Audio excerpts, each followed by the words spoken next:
They called it a parking violation, but what the HOA really destroyed was the only snowplow keeping an entire Wyoming valley alive. That's not an exaggeration, not some tall tale from an old-timer looking for sympathy. That's my name on the paperwork, my busted knuckles on the wrenches, my neighbors huddled behind frosted glass when the wind came howling and the roads disappeared. My name's Everett Cole. And when a record-breaking blizzard trapped families, shut down emergency access, and buried homes under 10 feet of snow, I was the only one with a machine that could cut a way out. But the HOA, led by the Queen of Rules herself, Cynthia Carambello, decided my old snowplow Maggie wasn't pleasing to the eye. So they had her towed, sabotaged, left us to freeze. That's the truth. No polite filter, no neighborly handshake. And this is what happens when petty rules meet a real storm, how we fought back with maps, evidence, and shovels, and how winter exposed everything the HOA tried to bury. Out here, you don't survive by asking permission. You survive by being ready. They didn't just tow Maggie. They dismantled the only lifeline this town had, and they smiled while doing it. The morning it happened, the forecast had shifted hard from moderate accumulation to life-threatening. Blizzard conditions, wind gusts topping 50, temperatures plummeting past zero. Wyoming doesn't bluff about winter. In this valley, there's a single truth: when the roads go white, I'm the only way out. I moved here after 2 decades, running military logistics for winter rescue ops, those high mountain zones where one wrong turn costs a life. Out there, snow's not weather, it's enemy terrain. You learn to respect it, read it like a living thing. That's why after retiring, I kept my gear and maintained Maggie, my battered 2008 Gravemaster snowplow. Every November, she sat beside my garage, chains coiled, tank full, shovel kit ready. I didn't do it for show. I did it because nobody else around here had a machine that could punch through 10-foot drifts when the power dropped and the county forgot we existed. But the HOA, they didn't care. 3 days before the storm hit, I got the first fine unauthorized equipment storage section 4B violation. Printed notice taped right to Maggie's windshield, flapping in the freezing wind like a death sentence. Karen, who'd made it her personal mission to clean up our cul-de-sac, saw Maggie as an eyesore. To her, that old plow disrupted visual harmony, lowered resale value, made our patch of Wyoming look less like a brochure. To me, Maggie was heat. She was food. She was access to insulin for Bill 2 houses down. I knocked on Karen's door, kept it civil. She opened up with a smirk. "Mr. Cole, I assume you're here about the citation." "I am." I said, "That plow's not a decoration. There's a nor'easter coming." She cut me off, all clipped politeness. "We've discussed this before. You're welcome to store it out of sight. The CC and R's are very clear. Her house smelled like cinnamon and candle wax. Not a grain of salt or grit in sight. If that plow isn't ready when the storm hits, we lose every outbound route," I told her. She shrugged. "Then maybe the county should step up. The county is 2 hours away on a good day. That's not my concern, Mr. Cole, nor is it Maggie's." Door slammed. I stood there a full minute staring at the wood, then went home and did what I've always done, documented. Photos of Maggie's placement, time-stamped video, my deed showing the driveway wasn't governed by the HOA's easement clauses. Weather report, national service, dated, stamped. I uploaded it all, HOA evidence, winter 26. That night the wind started to rise. By morning the roads were glassy with ice and Maggie was gone. At first I thought maybe the county had moved her or a neighbor borrowed her in panic, but then I saw the scrap of paper taped to my garage. Removed per order number 144, non-compliance. Signed by the HOA's towing company. Karen's cousin's outfit, conveniently. I made 3 calls, towing company, no answer. Sheriff's office voicemail. "Karen." She was smooth. "You had a 48-hour window. There's a blizzard, Karen. You were warned. I'm just enforcing standards. That plow was for all of us." Pause. "Then you should have followed the rules." Click. I didn't scream, didn't punch anything, just looked out at the white horizon and listened. The snow was coming and the town had just thrown away its only shovel. By sunset, clouds moved in like bruises over the mountaintop. My neighbor Bill, 82, diabetic, cane walking, called, asked if I could help him pick up prescriptions. I told him the truth. Karen had the plow towed. I didn't have it anymore. Dead silence. Then we're screwed. I agreed, but didn't say it out loud. I scrolled through my old footage, counting hours until whiteout. Before Wyoming, before HOA notices and forced visual harmony, I lived where cold could kill in minutes, 22 years, in the USAF 35th Mountain Logistics Battalion. We didn't drop bombs. We dropped fuel-tracked blizzards in real time, carved corridors through white hell when avalanches buried mountain bases. From the Alps to Alaska, keep supply lines open when the world froze shut. That's why when I bought this place, 6 acres on the East Rim outside Centennial, I chose it for a reason. No HOA back then.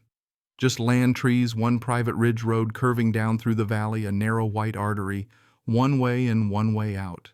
For 2 years after I moved here, I cleared that road every storm. No one asked me to, no one paid me, but every neighbor used that road. They waved, thanked me, brought coffee and eggs. Then the developer came, shiny boots, drone maps, promises. Bought the plateau above my ridge, installed a pocket neighborhood, 30 mountain modern homes, all fiber cement and glass decks. With the homes came the HOA. And with the HOA came Karen. She didn't start as president, just another Colorado transplant. But within 3 months, she was complaining about unsightly prepper gear and drafting new seasonal visibility regs. I didn't vote for her. Suddenly, she was in charge, and my plow, parked off my driveway for 8 years, became public enemy number 1. Maggie wasn't pretty, but she was the last thing standing between us and isolation. I rebuilt her engine myself, installed a solar battery for cold starts. She could chew through drifts like a warhorse. I kept her in sight because speed matters when weather flips. Didn't have a detached garage, just a timber frame house. Every minute mattered. When the mountain closed its gates, Maggie was how we forced them back open. But Karen didn't ask, she fined, and now Maggie was gone. The day after the plow vanished, I got a voicemail from the towing yard. "Mr. Cole, your vehicle was dropped here with incomplete paperwork. You should probably come down."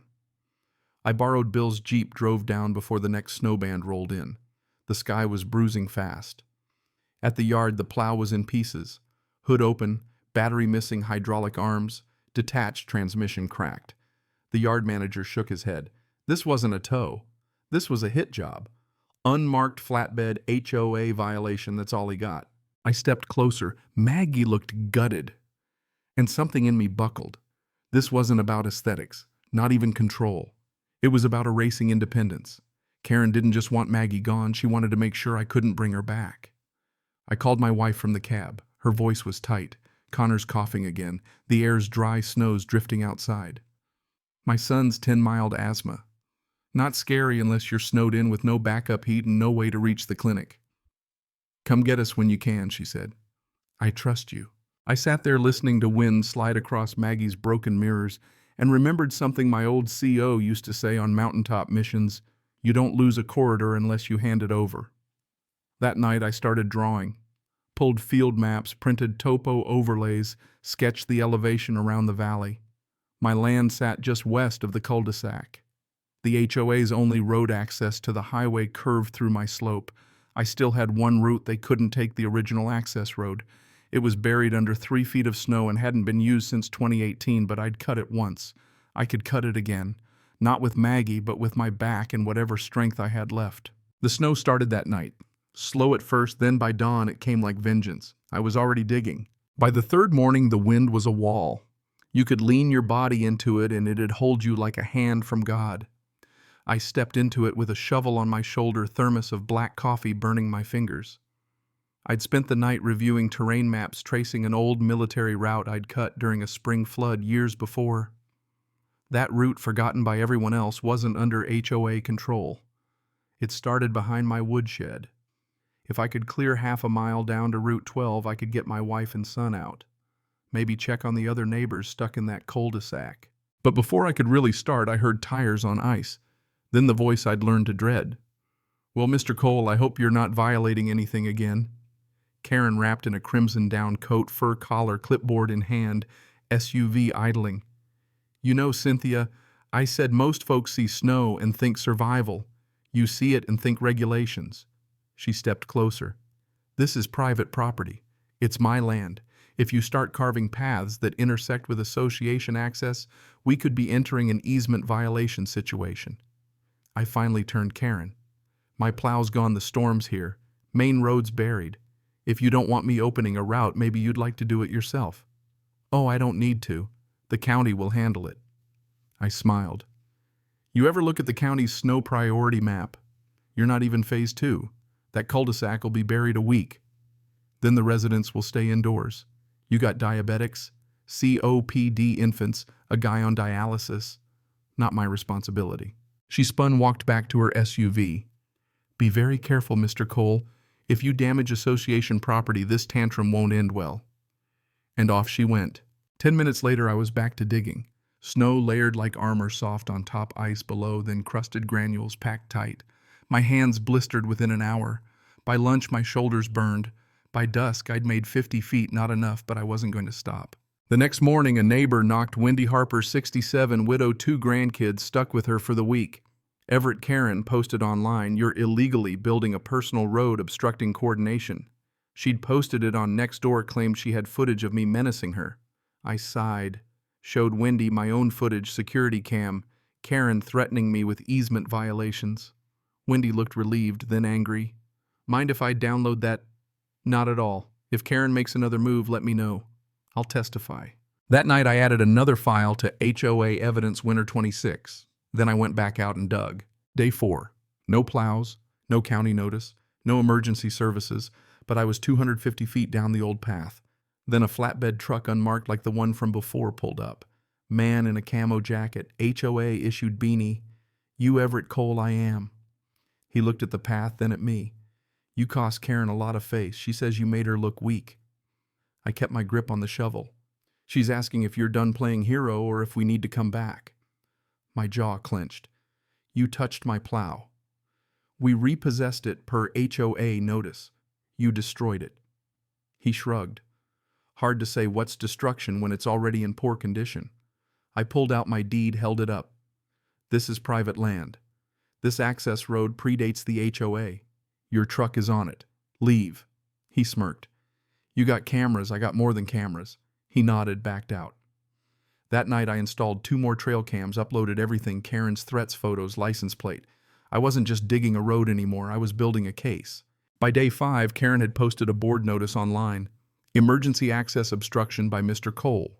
Accused me of endangering property lines, violating easement clauses. But nobody else could get out. Main Road hadn't seen a plow in 4 days. They buried Maggie, but the valley buried them right back. That morning, Carlos sang, the new guy, ER nurse wife, 6 months pregnant, showed up. "Everett, I've tried 911 all night.